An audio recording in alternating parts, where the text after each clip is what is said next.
fair bit to get through today. So repurposing your video content for enhanced brand engagement. So it's a really good topic of conversation.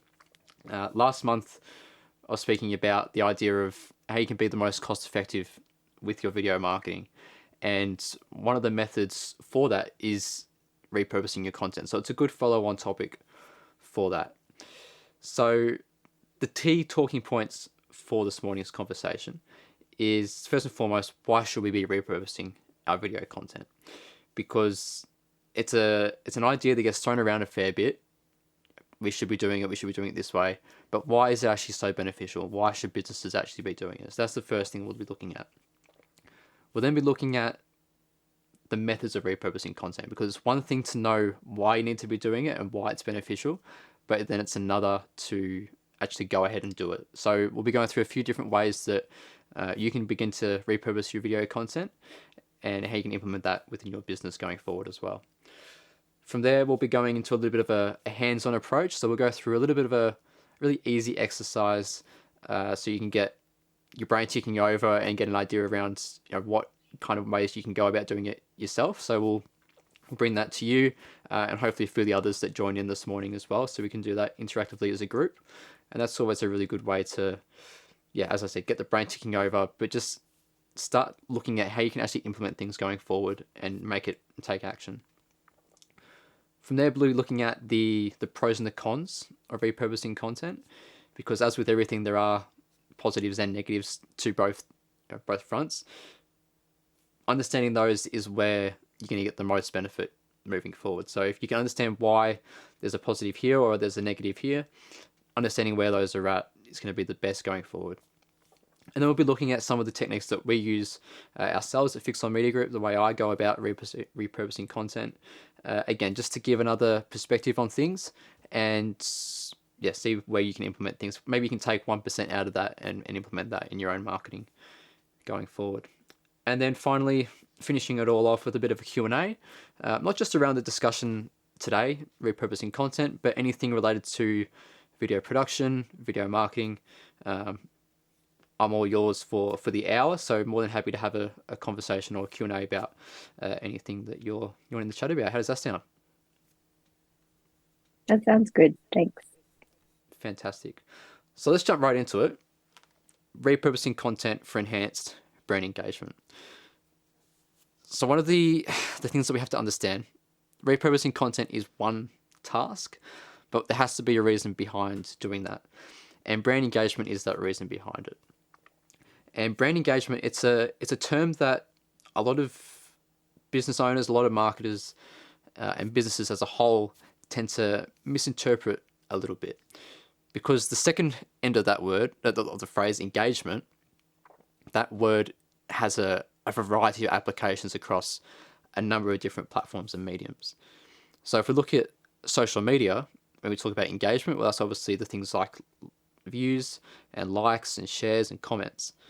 But when we're talking about brand engagement, it's a completely different definition. So when we're talking about brand engagement, what we're talking about is it's a measurement of how strong a relationship your customers have with your business and vice versa as well. So how strong a relationship do you have with your customers?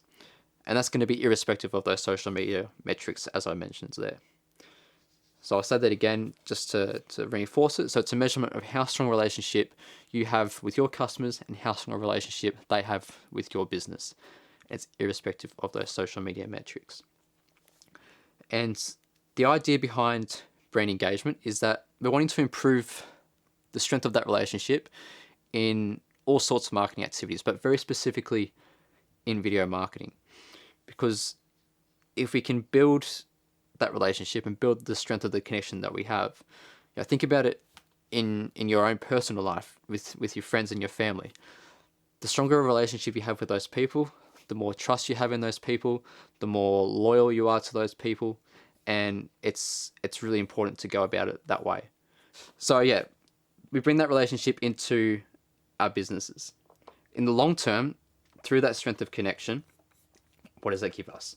Well, it gives us brand loyalty. So our customers are going to be sticking with our business for a longer period of time.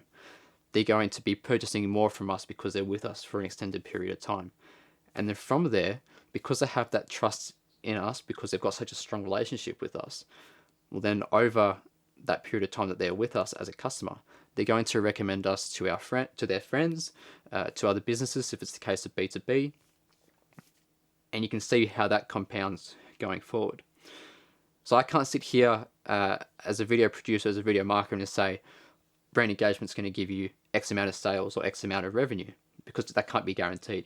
But what can be guaranteed is going forward, you are going to build those stronger relationships, and then it's up to the relationship that you have with those customers and likewise them with your business as to how much of an output that gives you in terms of the sales and in terms of revenue, if that makes a little bit of sense. So that's brand engagement. Now we know why we're wanting to create and repurpose content. We know what that's going to give us going forward. It's going to improve that brand engagement. Now let's look at the ways in which it's beneficial to the business outside of that. And if we look at a business, every business is made up of the same 5 resources. So that you've got money, which is your capital, the funds that are available within the business to invest in different areas. You've then got the physical resources, which are your equipment, your buildings, your assets, the list can go on. You then have labor, which is the staff available and their ability to work a certain amount of hours. You then have time, the time spent producing your product or service, delivering that product or service, and all the tasks around that as well. And then you've got the intellectual resources. And this is obviously very broad. You can include the likes of IP and copyright, etc. But in the context of our discussion today, we're just going to be looking at the knowledge of your staff and the expertise of your staff. And that's really important to keep in mind. So every business, they're wanting to get the most out of these 5 areas. And if we can do that, and you can do that through your business, through your video marketing, well, what does that actually look like? Well, if you can make more money, you're going to be able to do that by reducing the time spent producing and delivering your product or service, whilst maximizing the output of your staff, which is productivity. You can improve the knowledge and the expertise of your staff, or you can hire people that have a greater depth of knowledge. And you want to do all of that whilst limiting the amount of equipment and assets required to do the job, to keep costs down. So if we look at that in terms of content and repurposing content, when it comes to that, a lot of businesses struggle to be consistent or even start making content in the first place. And that's purely down to these 5 resources, or the lack of those 5 resources, or even being able to manage those resources is another idea around that too. So if your business doesn't have the money to invest in a professional creating content for you, or you don't have the money to invest in hiring an internal team, well, that's going to be a barrier.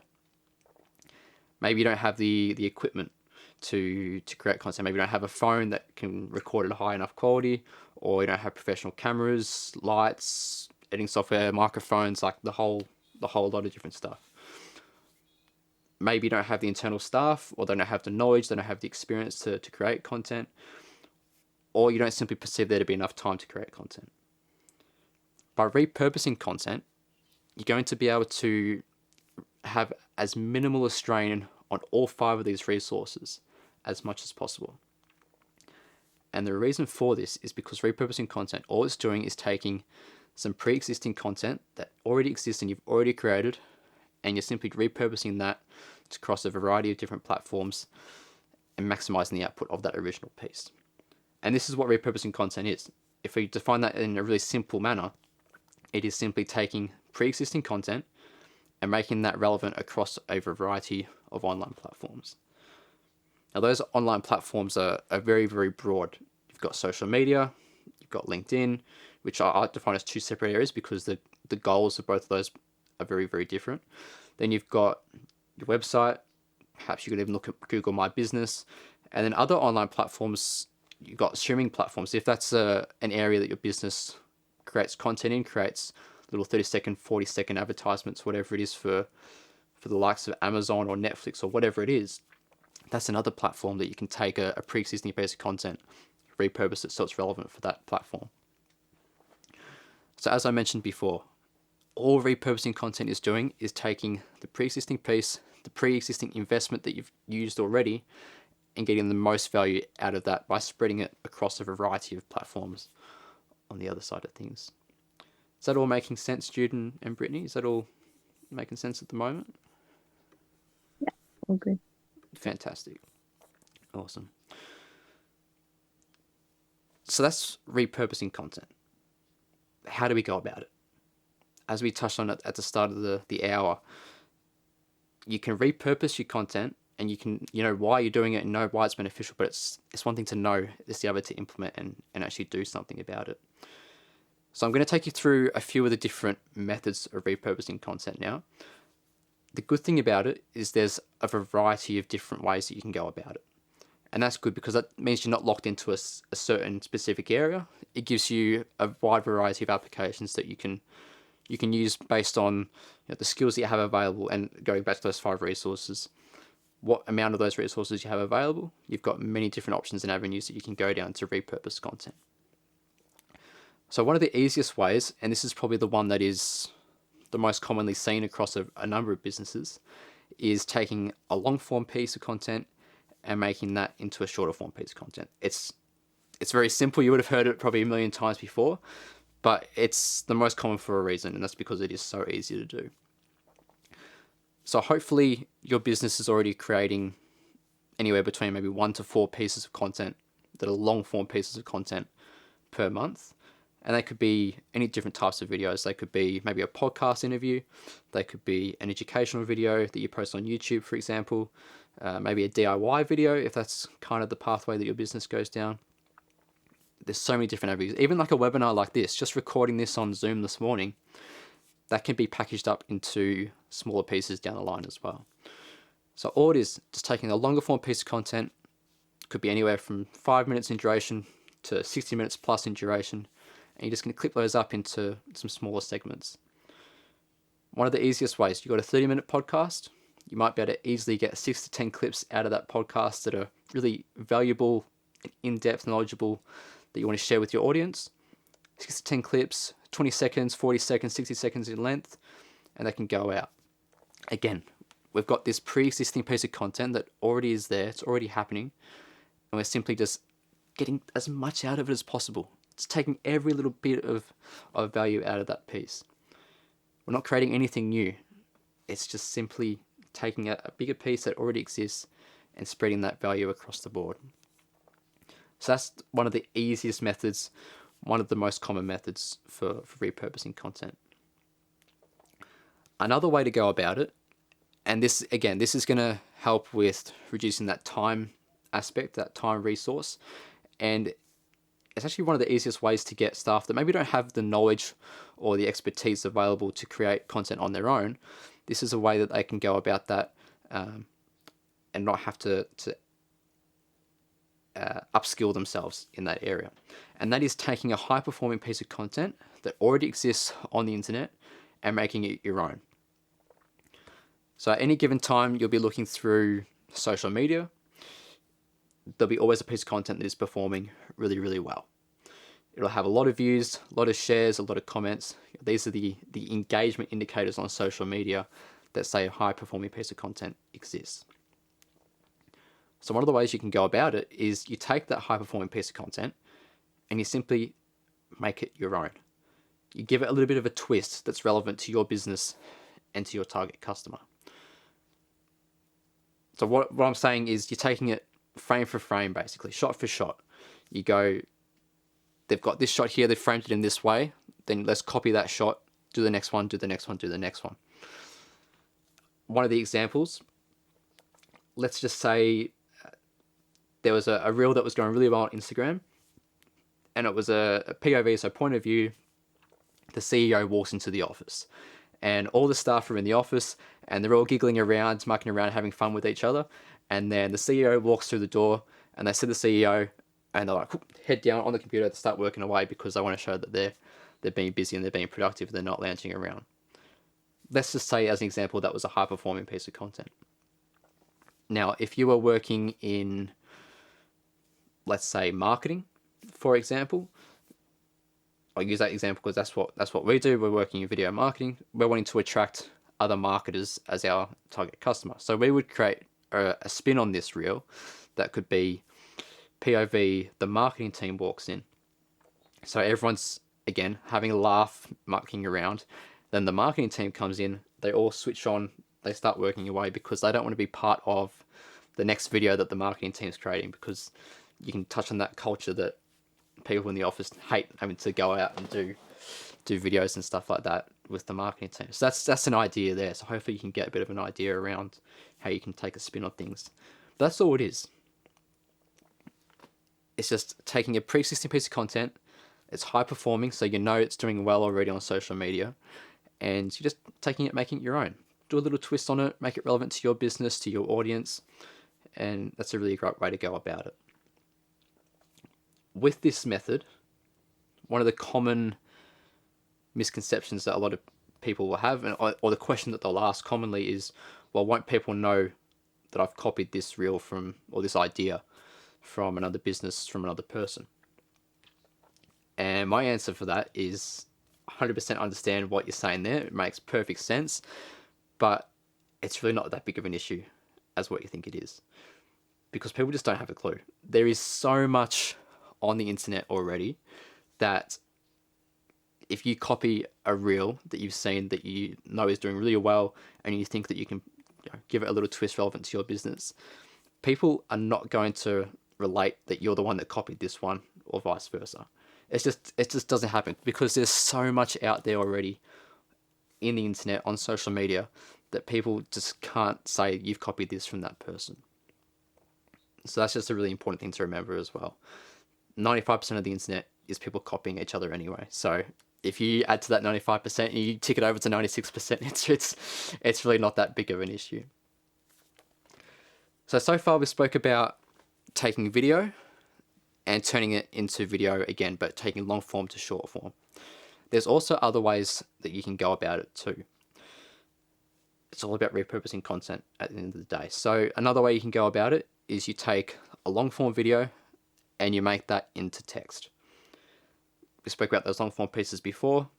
Let's say you have a podcast and you're speaking to an expert in your field. Maybe they've got 6 subtopics of conversation within that podcast.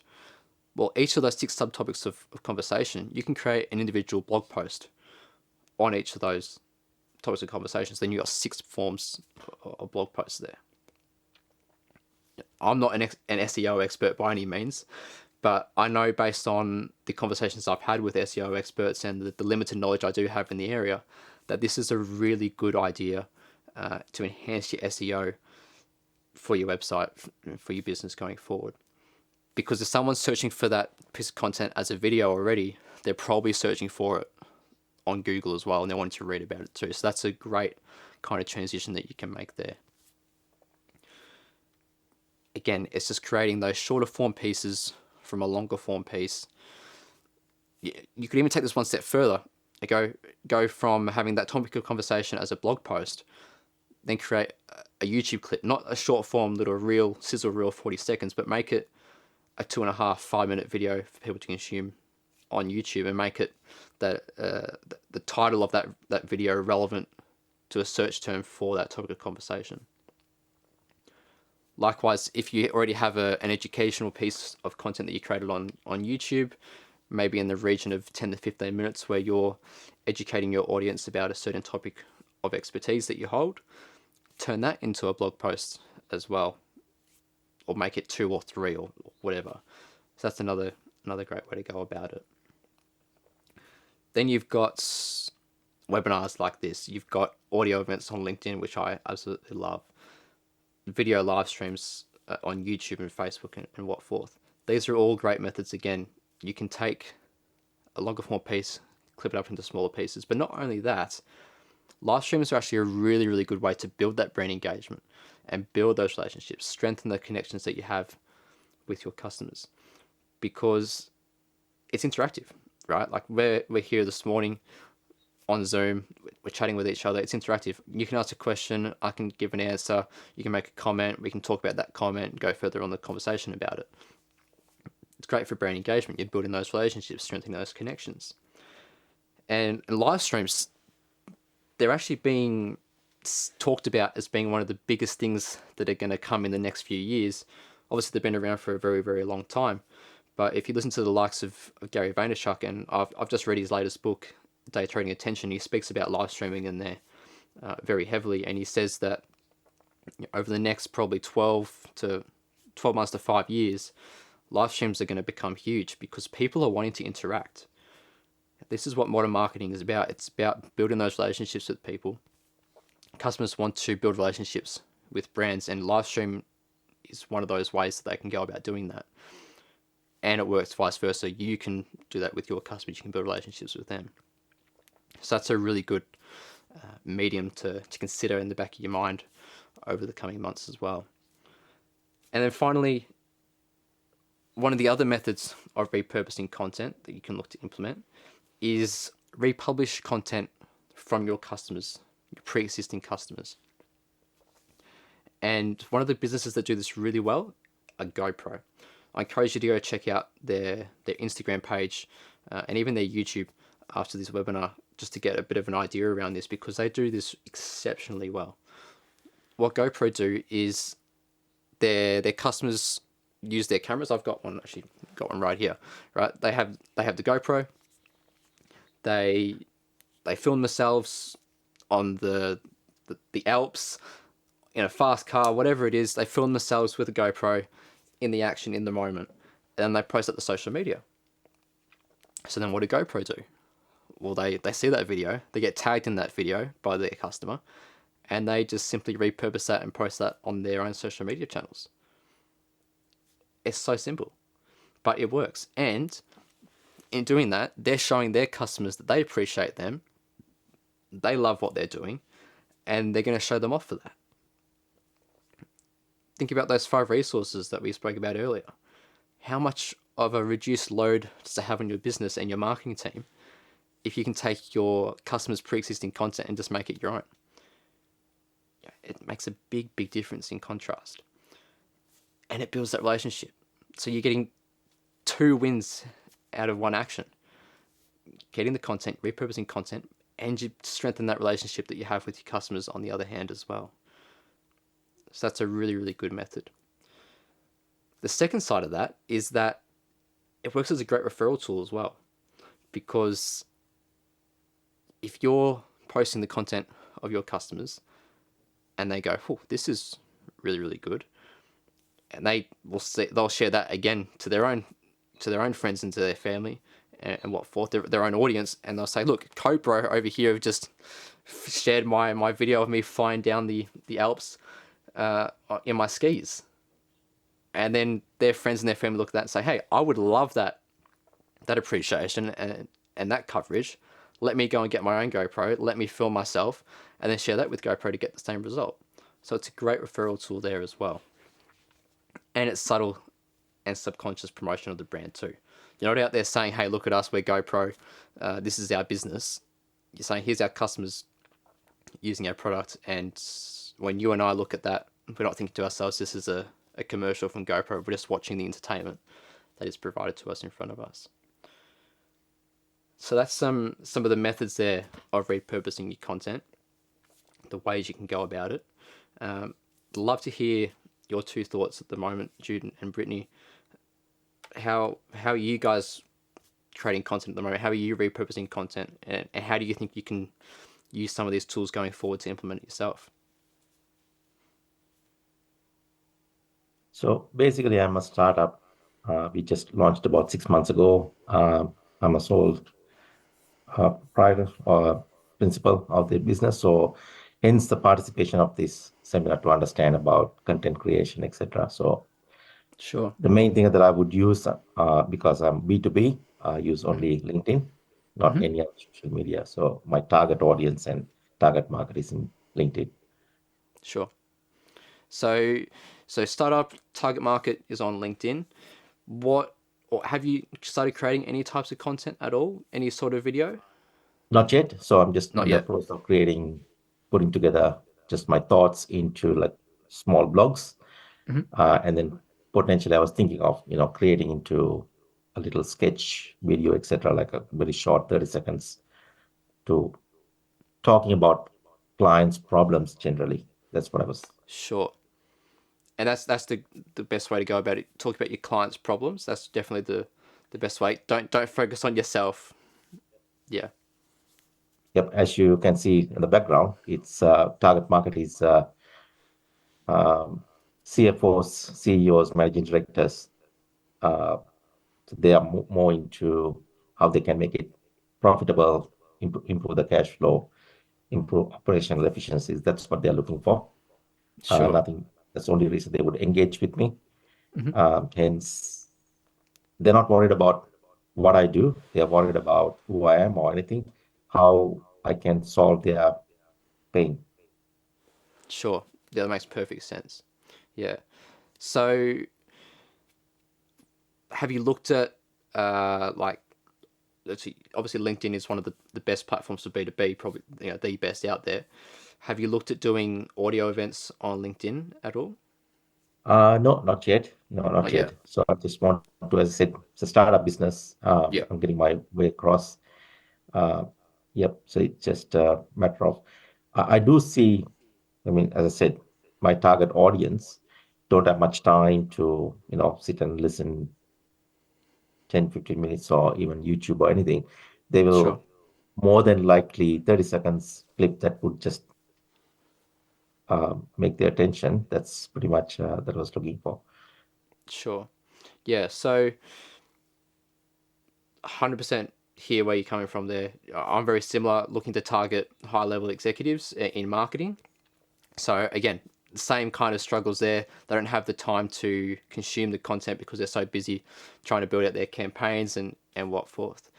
LinkedIn audio events are a really good way to go about things because it's a live podcast, right? So your people that you're wanting to target, your CEOs and what forth, they're going to be traveling to work either by themselves, they'll be driving themselves, or they'll have someone driving them to work. So they'll have their headphones in, or they'll be in the car and have their speaker on, listening to podcasts and what forth, because they're in that personal development frame of mind. So even if they don't join your audio event live, you can record that through your computer. You can then publish that as a podcast, and then they can listen to that down the line. And then they hit on the 30-second consumption because, 100% agree. They are going to be just consuming 30-second pieces of content really, really quickly just to get through stuff. Record that with a camera, your phone, or a small entry-level camera or something like that. And then create those 30-second little sizzle reels and what forth that you can post on LinkedIn and get their attention that way, because you'll be surprised there actually is a lot of people consuming content on LinkedIn, but they might not show it by a like or a comment or something like that, right? It's like this silent majority. Brittany, how's things been going for you, Brittany? How have you been doing some sort of long form pieces of content or maybe some shorter form pieces? Yeah, I can give some context. There's a few different things I do. So I work at two different nonprofits part-time and also do freelancing. So Mm-hmm. the freelancing is kind of a variety of different creative services, but it's mostly been more on the graphic design side. Okay. And I've done probably two video things for that. One of them I didn't really get involved with the editing process. It was more just filming. Mm-hmm. And the other one was filming and editing. I made a longer version and a shorter version. Sure. I'd say, yeah, at the moment, the jobs I have are probably more relevant to this stuff because it's like everyday things that we need to do that's consistent. So one of the jobs is relationships and engagement director, which is not so much making the content, but more telling someone else who makes the content what we need. Sure. And then, Sure. yeah, the other job is more like is media and digital communications specialist. So I'm more the one, I can coordinate volunteers sometimes, but I'm more the one that's making things. So Yeah. some of the things in that job that we do, which is where I'm at the moment, is we do a lot of events, so online and in person. So we kind of have been doing the one that you talk about with being interactive. So, and then we record the sessions and then put it on YouTube. But we Awesome. haven't really done the cutting it up one. It's more just publishing the recording. Sure. I think that's worked well, and that stuff is what I can pass off the editing to a volunteer. But at the moment, we're wanting to create resources that we've been commissioned to, and we have a lot of interview footage and still need to record some more. And we're just thinking, like, how do we go about this? Because there's so much to do for the editing process. And Yeah. it's hard to cut responses down to make them into a short video because it's like everything they're saying is so good. Of course. Yeah. When there's so much value of information in such a juicy part of a clip, it's so hard to condense that down to like 40 seconds, even 60 seconds can be tough sometimes. Yeah, exactly. And I'm guessing it obviously very tough as a not-for-profit when you're working with volunteers to, you don't want to overload them as well, correct? Yeah, overload them. And also, if their skill level is usually not as good as well, like they're not Sure. bad, but they just don't know how to do as much because it's not their job. So Yeah. it's like the balance between it helps to have their time to free up our time, but then also knowing how to go about it so it doesn't create more work for us if things don't go well. Sure. So just to clarify everything and understand everything, so you've got the events that you hold and you record those events, and then you publish the long form recordings onto YouTube. You have a lot of interview footage of people at those events. Is that correct? That's a Or is separate project. that's a separate project. Okay, my apologies. I misunderstood that.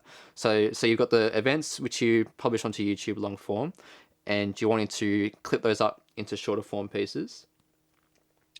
I'm not sure exactly what Not strategy sure. I'm aiming for, so it's good to Okay. hear the different options. Sure. I think the blog post one might be a good idea because we do a lot of written articles as well, but we could increase Awesome. that if we turn the videos into them as well. Yeah, and I think this is where it could be a good way to look back on the skills that your volunteers do have, because you're limited by those 5 resources, right? You're limited by their intellectual resources. Do they have the knowledge and the expertise in that area?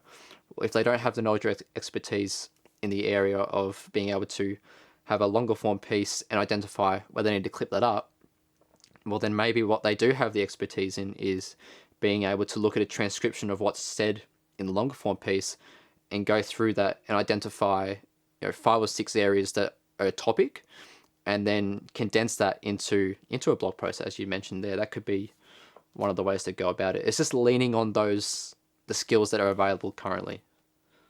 That's really helpful. Thanks a lot. Yeah, no pleasure.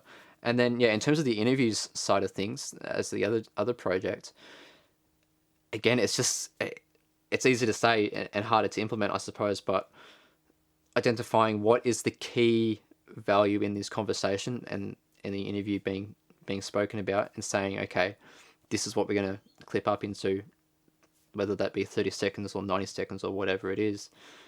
What's the key parts of value there that we can share to our audience? Yeah, that makes sense. It just makes me realize, like, okay, everything they say might be valuable, but what's the actual value that you're trying to communicate with this specifically? Definitely. Yeah. And you got to be harsh sometimes. If they're starting to ramble on a little bit about something, but the first 20% of what they say and the last 40% of what they say is really good, well, you might just be like, all right, well, let's cut out the 40% in the middle and just go 20 and 40, cut that together, and that's the value part there. That sounds good. Yeah. Thanks. No, pleasure. Alrighty, so that was good to have a little bit of an interactive and just understand a little bit about your guys' businesses and see what your goals and your aims are and what you've been doing so far. So that's really good. Let's have a look now at the pros and the cons of repurposing content, because it's one thing, as we said, to know what it is, why you need to do it, and how to do it, but you've got to be aware of the pros and the cons so you can understand what are your limitations in the space. So one of those pros, one of the positives of repurposing content is its cost effectiveness. And as I mentioned at the top of the hour, last month we were talking about the ways in which you can be cost effective with your video marketing, repurposing content is one of those methods.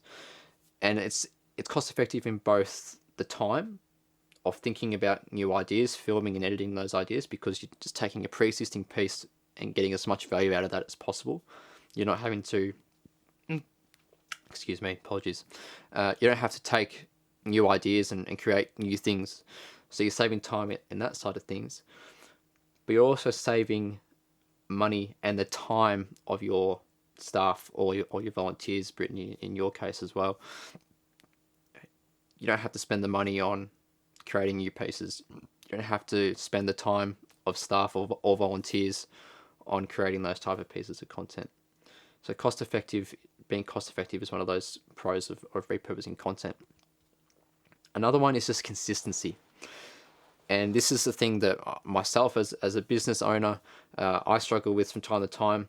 And I know I'm not alone. Many other business owners are the same, and marketing teams likewise. They struggle to be consistent in posting across one platform, two platforms, multiple platforms. So this is one of those ways that you can go about creating content and do it in a consistent manner. Because if you can get 6 to 10 pieces of content out of a 30-minute podcast, as an example, well, that's 6 to 10 pieces of content that you can now post online, as opposed to maybe only having 1 or 2. So it keeps that consistency, keeps your brand front of mind as well, and that's really important for building that brand engagement.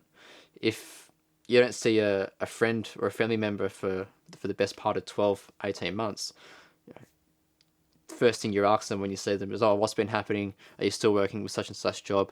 Are you still in a relationship with such and such person? You've got to ask all these questions to catch up on what's been ticking along over time. But if you are posting consistently as a business, you can stay front of mind in the mind of your customers because you're there every day or every second day, whatever the ratio is. So it helps further strengthen that connection that you have with your customers. Over time, this is going to reduce that barrier to entry. You're going to have a large list of ideas because you don't have to go and think about ideas. You've got them already there, so they're already in front of you.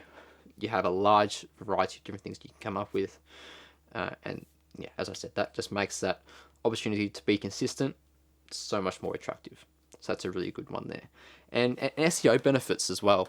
We spoke about that earlier. I'm no SEO expert, but creating a blog post every second, twice a week or every second week, that's a really good way to go about boosting your SEO. So if you can do that by taking a longer form piece of content, creating that into a blog post about the topic of conversation, that's a great way to go about it. And it's the same with posting on YouTube. YouTube's the second biggest search engine in the world behind Google, and it's the biggest search engine in terms of video content. So if you have a really valuable piece of content that is 5 minutes, 10 minutes in duration around a certain topic, and you can frame the title of that video in a specific way that is going to be searchable for people when they search up how to design a graphic in Illustrator, Brittany, or how to make the most profit in my business for Jude, that will go to your video. It'll pop up because it's relevant to the search term. That's a very basic example, but that's one of the best ways there. And it goes back to Google as well, because YouTube is owned by Google, so they prioritized YouTube videos in their search. So again, if you build a really good title on your video that is relevant to a search term, not only does it come up in the biggest video search engine in the world in YouTube, but it also will be shown in Google as being a relevant piece of content for people to consume because they're owned by the same. So they're going to prioritize a YouTube video over a link to a TikTok or an Instagram, for example.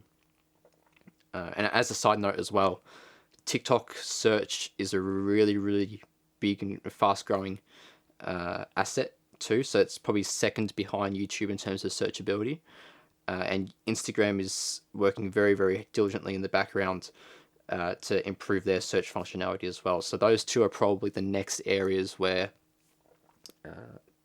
search terms are going to become big. So you want to in your copy of your captions in those areas, probably prioritize key search terms in there too. But that's a different type of conversation there. That's just a bit of a side note for you guys as well. Do you think TikTok, Instagram is good for B2B? I would say yes.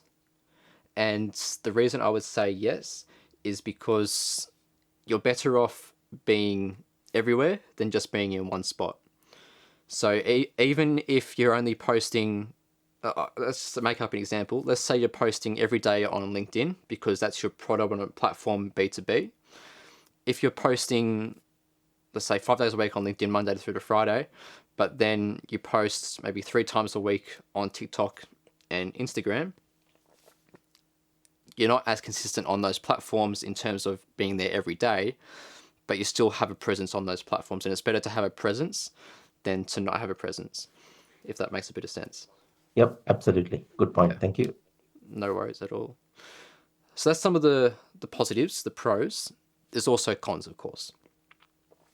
One of the cons is missed opportunities. So repurposing content, as good as it is because you're taking a pre-existing piece and you're getting as much value out of it as possible, the downside to that is you're missing opportunities for new, fresh, creative pieces that you could bring out there for your audience to consume. That's one of the downsides. The other is very similarly linked to this, and that is creative stagnation. So if you're consistently not coming up with new ideas, then the creative side of your brain is over time it's going to switch off because it knows, I don't have to be awake here and create an idea because we're just farming off of this piece of content every time going forward. So that's the other downside of things. And then you've got audience fatigue as well, which is another downside. If you're consistently doing the same thing over and over again, as much as a benefit as it is, if your audience is seeing that you've created a podcast, you posted that, you did a live audio event, then you posted that recording as a podcast, you then posted the video side of that to YouTube as a long form piece of video, you clipped that up into shorter form pieces which you posted on YouTube, Instagram, TikTok, LinkedIn, etc. They're seeing the exact same stuff over and over again. Now the benefit to that is that they're being reinforced with your brand's message over and over again, which is great for building their relationship and building their trust in your business and understanding what it is that you do. But then they can also get a bit tired of it if it is the exact same message every time and there's not much of a change in it.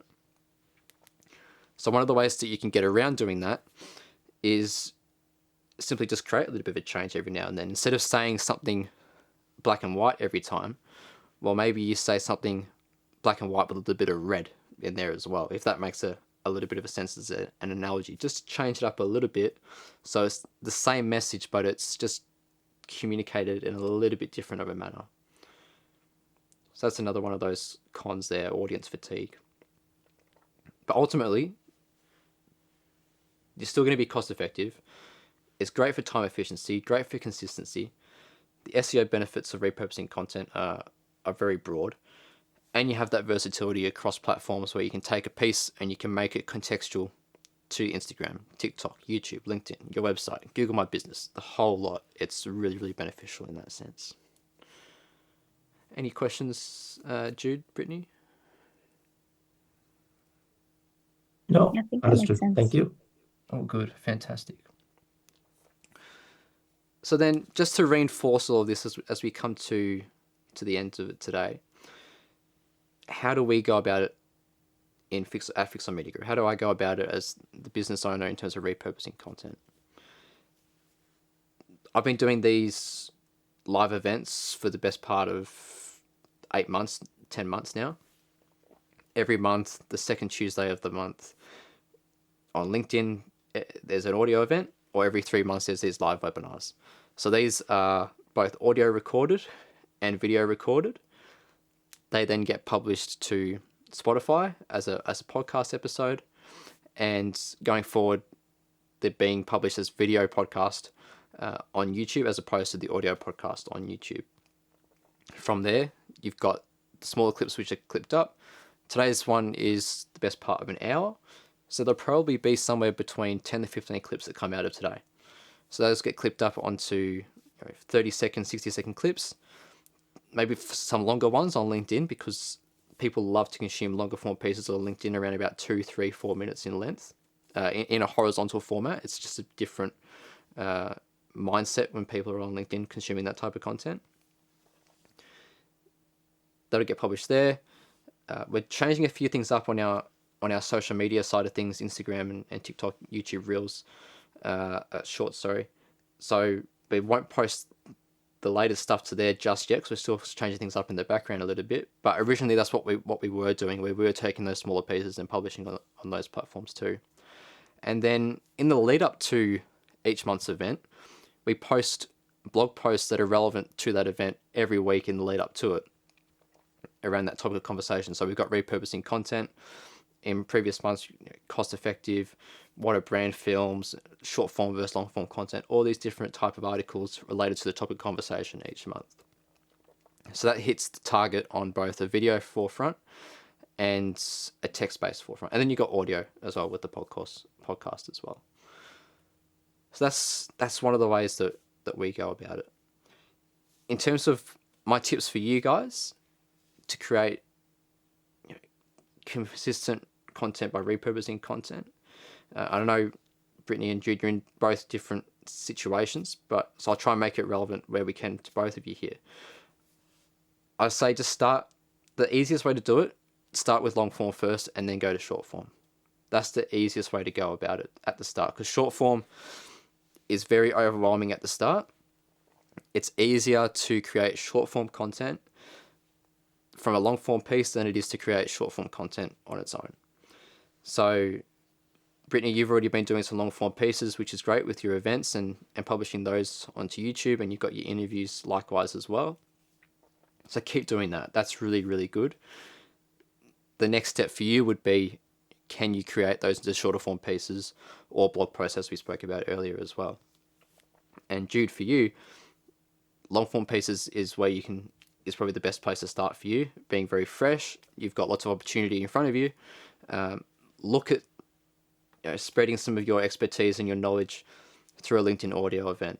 You might only get 3 or 4 people at the start, but if you build it up over time and what you're providing is valuable, you'll get to a point where you get 10, 20, 30, probably hundreds of people, hopefully, eventually listening to that. And then you can take that and make that a podcast, and then create shorter form pieces out of that, or blog posts, as Brittany's doing at the moment, or will be doing hopefully in the future as well. And then you've got the other side of things. You've got live streams, webinars. That's another aspect too. And education films. Now, this is probably the spot I would start if I was wanting to create some hybrid pieces. I say it's hybrid because it's not quite short form. It's not quite longer form. An education piece would be really cool. So, Jude, let's just say one of your topics of conversation could be how to increase the productivity of your staff by 20% next quarter. Let's just say that's an example, right?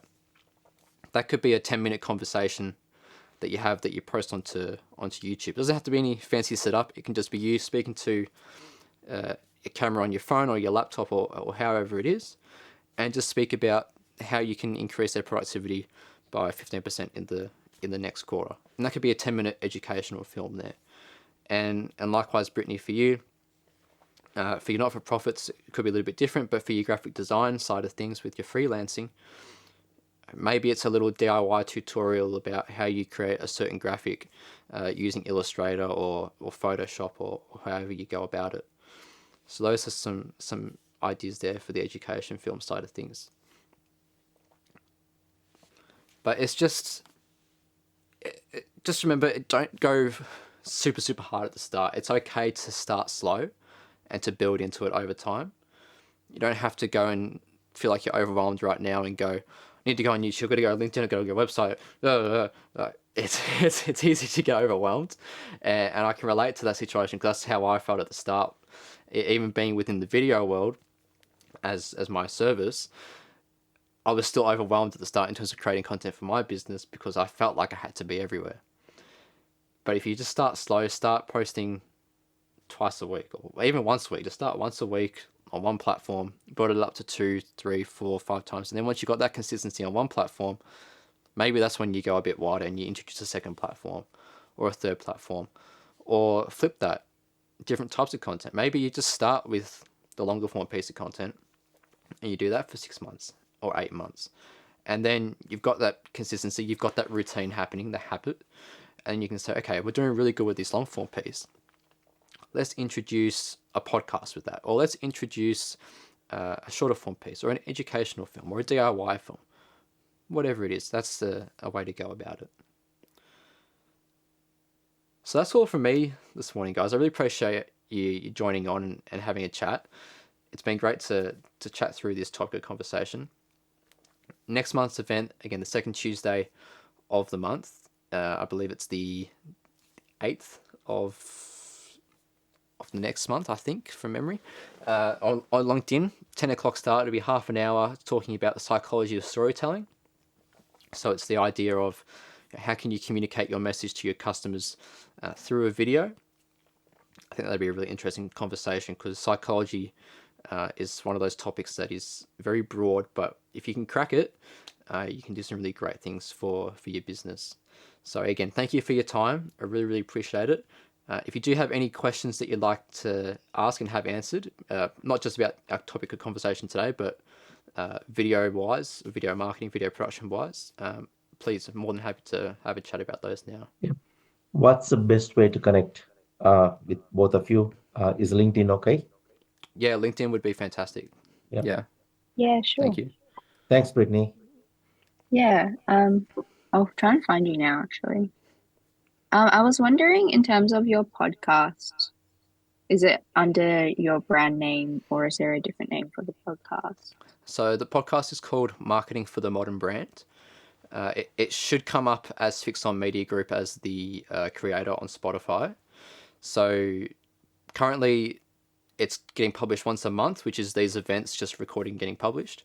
But from next week forward, we're publishing episodes every week. We've been doing some interviews with some marketers and brand strategists within the industry that are really, really good at what they do, and getting their insights as well. So we're expanding that podcast out from next week onwards as well. So that's really exciting.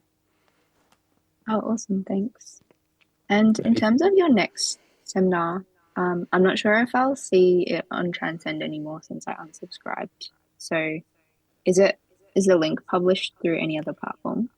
Yeah, so it'll be on LinkedIn. So it's LinkedIn audio event. So I can send you a DM. We'll connect after today, after this morning, and I can send you a link. It'll be set up on Thursday, so it gives like about 1 month's notice to people. And that'll be, the second Tuesday of next month. I think it's the 8th of September or something like that from the top of my head. And 10 to 10:30, psychology of storytelling. So I'll send you a link anyway, just to make sure. Perfect. Yep. Awesome. Thanks a lot. Pleasure. Thank you. Thanks a lot. Thanks for sharing. No, absolute pleasure. Thank you, guys. And we'll be in touch and look forward to chatting with you next month.